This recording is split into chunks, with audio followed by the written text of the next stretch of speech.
5টা বাজেনি। 2-3 মিনিট বাকি আছে।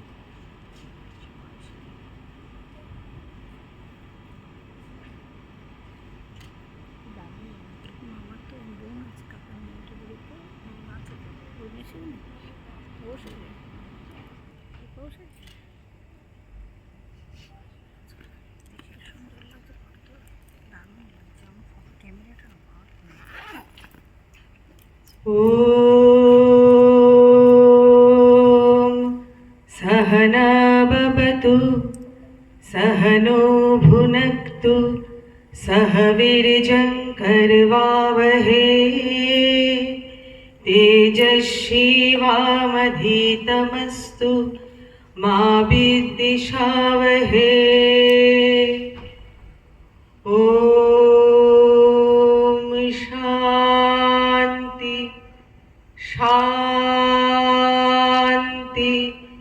शान्ति।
আজকে নিবেদন জীবনের পাঠ। একদিন এক পিঁপড়ে নদীতে জল খেতে গিয়ে হঠাৎ জলে পড়ে গেল। হাবুডুবু খেতে খেতে সে ভেসে যেতে লাগলো নদীর স্রোতে। নদীর তীরে গাছের ডালে বসেছিল এক পায়রা। পিঁপড়ের দুরবস্থা দেখে তার খুবই মায়া হলো। সে তখন পিঁপড়েকে বাঁচাবার জন্য গাছ থেকে একটা পাতা ছিঁড়ে জলে ফেলে দিল। পিঁপড়ে তো হাবুডুবু খেতে খেতে ভেসে চলেছে। এমন সময় সামনে একটা পাতা দেখতে পেয়ে সেই পাতাটাকেই আঁকড়ে উঠে বসলো। পায়রা তখন আবার উড়ে গিয়ে জল থেকে পাতাটা তুলে এনে তীরের ঘাস জঙ্গলে ফেলে দিল। পায়রার দয়ায় ভাবে প্রাণ ফিরে পেয়ে পিঁপড়ে মনে মনে পায়রাকে ধন্যবাদ জানালো। এদিকে হয়েছে এক কাণ্ড। পায়রা তো বসেছিল গাছের ডালে, তাকে দেখে এক ব্যাধ চুপি চুপি তীর ধনুক হাতে সেই গাছতলায় এসে দাঁড়িয়েছে। তার চোখ, তার তীরের মুখ পায়রার দিকে ফেরানো। পায়রা এসবের কিছুই টের পেল না। ঘাসের ডগায় বসে পিঁপড়ের কিন্তু সবই নজরে পড়লো। সে দেখলো খানিক আগে যে পায়রা তার প্রাণ বাঁচিয়েছে, ব্যাধের তীরের মুখে তারই এবার প্রাণ যেতে বসেছে। পিঁপড়ে তাড়াতাড়ি করে ব্যাধের কাছে এগিয়ে গেল। তারপর তার পায়ে আচমকা এমন কামড় বসালো যে ব্যাধ জ্বালায় অস্থির হয়ে পা ঝাড়তে লাগলো। আর তাইতে তার হাতের ধনুক থেকে তীর ফসকে বেরিয়ে গেল অন্যদিকে। শব্দ পেয়ে পায়রাও তৎক্ষণাৎ গাছ ছেড়ে উড়ে গেল। এই গল্পটির থেকে আমরা বুঝতে পারলাম নিঃস্বার্থ পরোপকার বিফলে যায় না।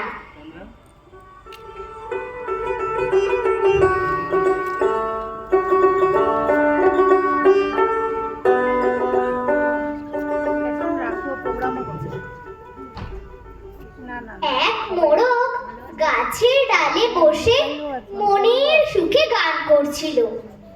তার গলার স্বর শুনে এক শিয়ালের খুব লোভ হলো। মোরগের মাংস খুবই সুস্বাদু, তাই সে মনে মনে একটা মতলব এঁটে সেই গাছতলায় হাজির হলো। মুখ তুলে মোরগের দিকে তাকিয়ে মোলায়েম গলায় বলল, সুপ্রভাত মোরগ ভাইয়া, সুখবরটা শুনতে পেয়েছো তো? মোরগ বলল, কিসের সুখবর ভাই? অবাক হওয়ার ভান করে শিয়াল বলল, সে কি, খবরটা তুমি এখনো পাওনি? বনের পশুরা সভা করে শপথ নিয়েছে তারা আর কাউকে হিংসা করবে না, নেকড়ে আর ভেড়ার ছানা খাবে না, আমরাও ছাগল ছানা ছোবো না। কি আনন্দের কথা বলো তো! এখন পশু পাখি সকলেই সকলের বন্ধু। শুনে মোরগ কি চিন্তা করলো, তারপর বলল, এ তো খুব ভালো সংবাদ শিয়াল ভাই, খুব ভালো সংবাদ। শিয়াল বলল, এখন থেকে পাখিরাও হলো পশুদের চিরকালের বন্ধু। এমন আনন্দের দিনে এসো দুজনে কোলাকুলি করি। মোরগ বুঝতে পারলো শিয়ালের মতলব ভালো নয়। সে তার কথার কোনো জবাব না দিয়ে কেবল ঘাড় উঁচু করে বারবার গ্রামের দিকে তাকাতে লাগলো। শিয়াল বলল, ওভাবে ঘাড় উঁচিয়ে কি দেখছো ভাইয়া? মোরগ বলল, এমন কিছু না, গ্রামের একদল শিকারী কুকুর এদিকে ছুটে আসছে, তাই দেখছি। ওরাও নিশ্চয়ই সুখবরটা দেওয়ার জন্য তোমাকে খুঁজতে আসছে। এ কথা শুনে শিয়াল আর সেখানে দাঁড়াতে ভরসা পেল না। সে তাড়াতাড়ি বলল, আজ উঠি ভাই, একটা দরকারি কাজের কথা হঠাৎ মনে পড়ে গেল, আর একদিন এসে কথা বলবো। মোরগ বলে উঠল, ও কি শিয়াল ভাইয়া, কুকুরদের নাম শুনে ভয় পেলে মনে হচ্ছে? ওরা তোমাকে কিচ্ছুটি বলবে না, ওরাও নিশ্চয়ই তোমারই মতো হিংসা ছেড়ে দিয়েছে। শিয়াল বলল, না ভাই কুকুরকো, কুকুরদের বিশ্বাস নেই, তাছাড়া পশুদের এই প্রতিজ্ঞার কথা কুকুর হয়তো এখনো জানতেই পায়নি। বলে শিয়াল আর সেখানে দাঁড়ালো না, দৌড়ে ঝোপের ভিতরে ঢুকে পড়লো। শিয়াল পালিয়ে যেতে মোরগ আবার মনের সুখে গান ধরলো, কোকরকো কোকরকো।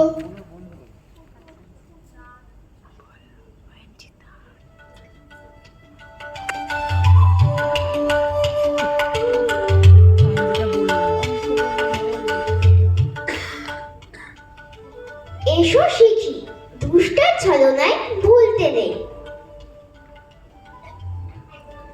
একদিন এক সিংহ বনের শিকার খুঁজছিল।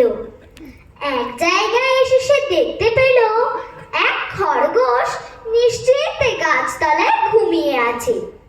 খরগোশকে ধরার জন্য সিংহ যেই লাফ দিতে যাবে, ঠিক সেই সময় তার চোখে পড়ল আরো বড় শিকারের ওপরে। কাছেই একটা হরিণ কচি লতা পাতা খাচ্ছিল। সিংহকে সে দেখতে পায়নি। হরিণকে দেখার পর সিংহ ভাবলো খরগোশ ঘুমোচ্ছে, এই সুযোগে হরিণকে মেরে পরে খরগোশকে মারবো। হরিণের মাংসের সঙ্গে খরগোশের সুস্বাদু মাংস জমবে ভালো। এই ভেবে সে খরগোশকে গাছতলায় রেখে হরিণের পেছনে ধাওয়া করলো। হরিণ দুর্বল প্রাণী হলেও তার পায়ের শক্তির তুলনা হয় না। দৌড়ে তার সঙ্গে পাল্লা দিতে পারে খুব কম জানোয়ার। সিংহের আভাস পেয়ে হরিণ পলকের মধ্যে দৌড়ে অদৃশ্য হয়ে গেল।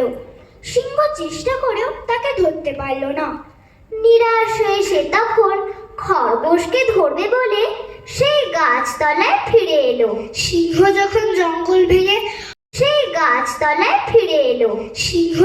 জঙ্গল ভেঙে হরিণের পিছনে ধাওয়া করেছিল, শব্দ পেয়ে ঘুম ভেঙে গিয়েছিল খরগোশের। বিপদের আভাস আজ করে সে সঙ্গে সঙ্গে সেখান থেকে পালিয়ে যায়। সিংহ ফিরে এসে দেখলো গাছতলা শূন্য। খরগোশ কখন হাওয়া হয়ে গেছে। জানা গেল বাড়তি লাভের আশায় যারা পাওয়া ধন অবহেলা করে তাদের অনুতাপ করতে হয়।